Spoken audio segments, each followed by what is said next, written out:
Hello YouTube, Goddard Radio Moscow here again with another beer review for you as is usual. For this one we're going to go back to New York State in America and we're going to revisit a brewery that I think I've done 4 reviews for already, so check those out. The link is in the video description for you below. But we're going to return to a brewery who were pretty much one of the first ones to kind of emerge in Scotland when American craft beer really took off. So we're going to go to the Brookyln Brewery from Brooklyn in New York and have a taste of their brown ale. Now this is one of my favourite beers actually, and it's one of the ones that I've tasted quite often, but I've just never got around to actually reviewing it, so it's quite a cool review for me to be finishing off the night on, so quite interested to review this one for you as I say. But as is usual then with my beer reviews, I'll take you through a very short history of the brewery. As always, if you are simply interested in the tasting of the beer, fast forward a few minutes into the video and you will get right there. The brewery website's in the video description for you below, along with the link to my other reviews, so check that out if you are interested. So the founder of the Brookyln Brewery is Steve Hindy, who was an Associated Press correspondent, and in 1984 he returned to the US from a 6-year stint in the Middle East, and he settled in Brooklyn's Park Slope neighbourhood. While in the Middle East, Steve had become interested in homebrewing after meeting many diplomats who brewed their own beers in countries like Saudi Arabia and Kuwait, where alcoholic drinks are obviously banned due to the Islamic law that's in place there. But with his downstairs neighbour Tom Potter, Steve quit his job and founded the Brookyln Brewery, and they commissioned 4th generation German-American brewer William H. Mueller to develop the recipe for the Brookyln Lager in Utica, New York. And they had to do this because of their limited resources, but Mueller's grandfather had in fact brewed in Brooklyn many years previously, and he'd left his brewing recipes to his sons, and it had sort of passed through the family, if you like. But it was very difficult for Hindy and Potter in the early stages of the brewery. They found that many New York distributors were actually controlled by the big breweries and weren't very interested in the smaller brands, and they also hired Milton Glaser, who was known for the famous I Love New York logo, or the I Heart New York logo, however you want to kind of describe that. But he designed their bottle art and their brewery logo, and after some advice from Sophia Collier, who is the founder of Soho Natural Soda, the pair actually brought a van and a beverage truck and began peddling the beer from store to store on their own. But crime was very high in New York at this early time in the brewery's history, and Hindy and Potter faced burglars, armed robbers and mob-connected people who wanted a piece of the brewery. And New York taverns were also very sceptical of the price of the Brookyln beer because it was almost the same as the premium imports that were coming in. It really wasn't very well known at all, so it was a very difficult start-up that the Brookyln Brewery had. But in 1994, the company hired respected New York brewmaster Garrett Olivier, and he designed their sort of planned Brookyln Brewery, and he overseed the production in Utica. And Garrett is also the author-in-chief of the Oxford Companion to Beer, and he also authored a book entitled The Brewmaster's Table. But the new brewing facility was opened in 1996 by Mayor Rudy Giuliani, and he poured the first official pint glass of beer, and this was the Brooklyn Vice that he poured. But since then, Garrett has developed many award-winning beers for Brookyln Brewery, and this brewery is indeed very highly decorated, which is really cool. And as I say, these guys were one of the sort of first ones to emerge in Scotland from the American craft brewing market. But in 2003, the partners decided that the company had grown to the volume where they could be a big client on the books of a distributor, so Tom and Steve sold their distribution division to 2 large New York wholesalers who had actually rejected them 15 years previously, and this was Phoenix Beehive Distributors, who were the main one there. But at this point, Tom, who had been running the distribution business for 15 years, sold his share in the brewery to David Ottaway, who was actually a very good friend of Steve Hindy, and he'd been an early investor in the brewery. But Tom now runs a distillery called the New York Distilling Company up in Williamsburg. I believe that's upstate New York that's in.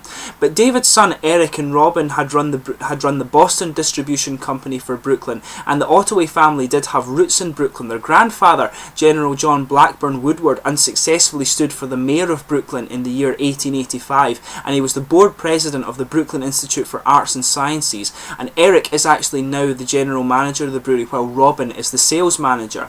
But today the brewery are apparently overseeing major expansions that will double their capacity in the creation of their new Row-like brew house, and they hope that this will allow Garrett and his team to experiment with many more recipes. And apparently the first of these experimental beers is going to be a spicy saison called Brooklyn Radius that will be brewed exclusively for the borough of Brookyln in New York. But nowadays the beer is apparently available in 25 states in the US and 20 countries worldwide. And 2013 was in fact their 25th anniversary, and they have introduced the silver anniversary lager for this, which is a Doppelbock version of the Brooklyn lager that was introduced back in 1988. So that's your brief history of the Brookyln Brewery, although it was a little bit longer. But just to list the other beers you can get from these guys, they do have quite a few different ranges of beer. In the perennial range you get the Brooklyn Lager, the Brooklyn Brown Ale, this guy here, the East India Pale Ale, the Pilsner, the Pennant Ale, and also the Brooklyn Blast. In the seasonal range you have the Black Chocolate Stout, the Winter Ale, the Monster Ale, the Dry Irish Stout, Summer Ale, which I reviewed for you not so long ago, Oktoberfest, and also the Post Rock Pumpkin Ale, which I will review for you very soon. In the big bottles you get the Silver Anniversary Lager, Local 1, which is a Belgian style golden strong ale, Local 2, which is a Belgian style dark ale, Sobici Ace, which is a farmhouse beer, Green Market Wheat, Bamboozle, Brooklyner Schneider Hopfen Weiss, which is a Weissbock, and there are a few other ones in that range as well. Check out the brewery website and you will get yourself familiar with these. But this guy, we'll get on to the tasting of this guy now. This is a 5.6% brown ale, obviously American style brown ale. So I'll just bring up the camera and let you have a little look at the artwork on this one. So here you are, it's the standard sort of Brookyln Brewery artwork. All of these ones tend to be quite similar, but they do have different colours depending on what the beer is, obviously. And I really do think these beers are kind of quite presented. It is the sort of kind of chic sort of glass light bulb thing that you expect from New York back in the 50s or 60s or something like that. I really do like the labels that they've produced from these guys. There's the top label on this one here, and the bottle cap does have that kind of typical Brookyln thing that you have here in the middle, and it's all different colours. The bottle caps are all different for each of the beers as well, but it's a 5.6% American brown ale. So let's get this guy out and we'll get on with the tasting here. As I've said to you, this is one of my favourite beers that I've had just since I've really got into craft beer, but I've never got the chance to review it for you. So as you can see, a nice smoky opening on the beer there, and we'll get this out into the glass. So this is yet another one I've picked up from Lewis in Thistle News. As I always say, a very good little family news agents who really love their craft beer. So if you're watching from the Aberdeenshire area of Scotland, go and check them out. So as you can see, this beer is poured a really nice sort of dark rosewood kind of chestnut colour, if you like. I'll bring up the light so you can see the colour of this one. It's got a nice solid finger of a sort of slightly tan head actually. If I hold this up to the light, it's definitely got a nice ruby tinge to it, but it's a nice dark, as I say, chestnut kind of rosewood colour. Really beautiful looking beer. I remember this one being quite hazy actually, but it does look as if it's kind of fairly transparent. It's just obviously that it's so dark. If I put my fingers behind it, you can't really see that through the thing, but it's a really attractive looking beer, and that kind of nice foamy head is just going to stay on that, and it will go to a little bit of a foamy layer. But let's give it a smell and see how we get on here. This one is a lot fruitier than I remember it actually, but it's a very complex aroma. So you've got a nice, it's a quite mild aroma. It's not too punchy compared to what some American beers can be, but there's a nice roasted caramel element in there. Just sniffed a little bit of that up, but it's got a nice kind of nutty aroma to it as well. A little bit of chocolate and kind of dark red fruits in there too. So it's kind of got everything you'd expect from a brown ale. A nice little roasted element, a bit of chocolate, some nutty aromas, and a little bit of dark fruit in there too. That happens when you're tired actually. I always do that in some of my reviews when I'm tired. But it's a really nice aroma. It's quite sweet, but it's not too pungent. I mean, you have to kind of sugar it up to get a lot of the elements out of it. But it's a very malty beer, this one. Just a little bit of the kind of fruity hop character, fruity esters coming out. But really attractive looking beer. Roasted malt, a little bit of chocolate and nut, and some dark red fruits as well. Not much else to it, so let's give it a try and see how we get on. Maybe I should actually say there's a little sweetness to it as well that I think might be a kind of typical yeasty trait, but we'll see when we give it a taste.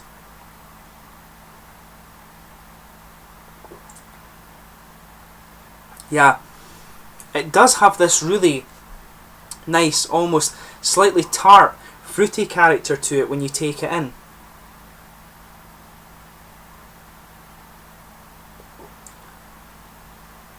But it's got a lot of nice, the fruit character comes in up front, and it's quite sweet around the front of the tongue, and that just kind of spreads toward the back. It's a really sort of fruity, estery character that this guy has.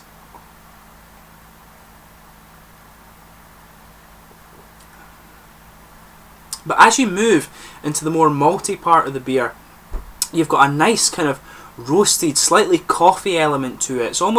It's difficult to pick whether it's coffee beans or whether it's dark chocolate, because in the aroma the chocolate is very, very sort of sweet, but in the taste it's very dark, so I think it's more of a coffee taste than a chocolate one.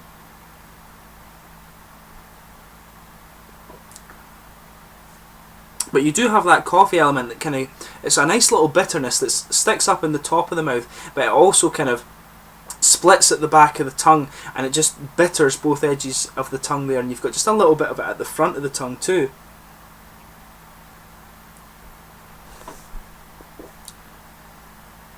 But there's definitely in the aftertaste, the beer sort of comes in with this really quite sweet fruity character, then it moves into the malt base. You've got a lot of nice kind of dark roasted coffee in there. It's even a tad smoky actually, but there's a lot of toasted bready character in there as well, and it's actually a remarkably complex beer. This, when you smell it, you don't think it's all that pungent, but it does have a lot of complex elements to it, this one.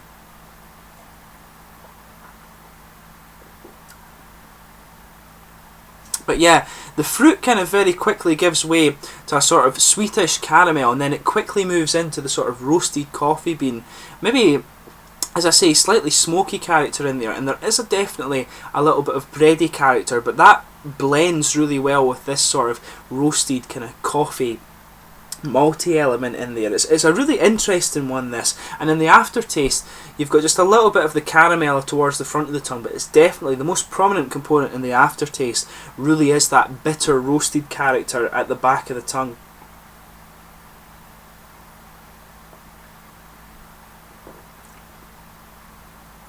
And at the start of the aftertaste you are getting just a little bit of a wet feel from the mouth, and that really helps the kind of dark red fruit. It's maybe kind of figs and plums. It is maybe more figs actually. It's a little sharper than some of the other ones. It's more that really dark sort of sharp raisiny fig character that's coming out in this one.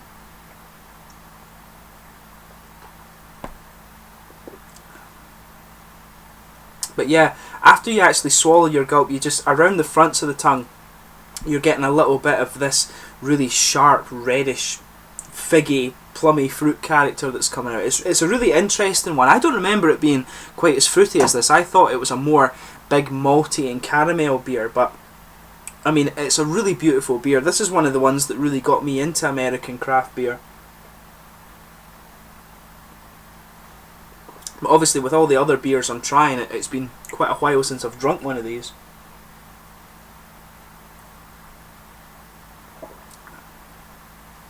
But yeah, I would probably even say with this, a little bit of the contribution to the kind of coffee bitter character is probably earthy hops that are in this as well. But overall, I mean, it's a really, really nice beer. The mouthfeel is definitely quite mid-bodied. It's got a moderate level of carbonation, and it has a good little bit of dry character in the end from these sort of earthy hops, and it contributes to that coffee taste, like I say.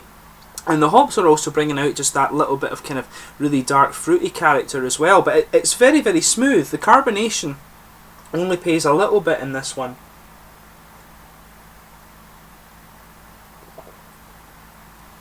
Yeah, the carbonation is very, very smooth, and it does, I would say it does help bring out a little bit of the fruity character actually. It helps smooth it out and just give the fruit feel that really nice little bit of wetness there. It comes in with just a little bit of attack on the front of the tongue, but other than that, very, very smooth. But overall, I'd say this beer, it is quite a sweet one. It's not quite as malty as you would expect, but it has a really nice sort of roasted coffee aftertaste, and that little fruity element does make it kind of quite interesting. It's a little bit more fruity than some of the brown ales I've had of recent times, but it's a really interesting one, and in many ways it's actually a cult classic. A lot of people I've found that are really into American craft beer kind of regard this guy as pretty much a cult classic, and I can see why. I really like this one, and as I said, it's one of the ones that got me into American craft beer.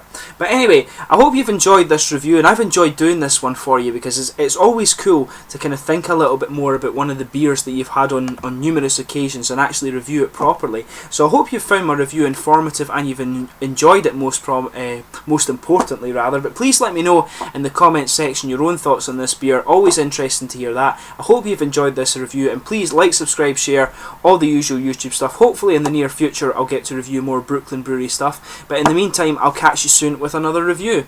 Cheers!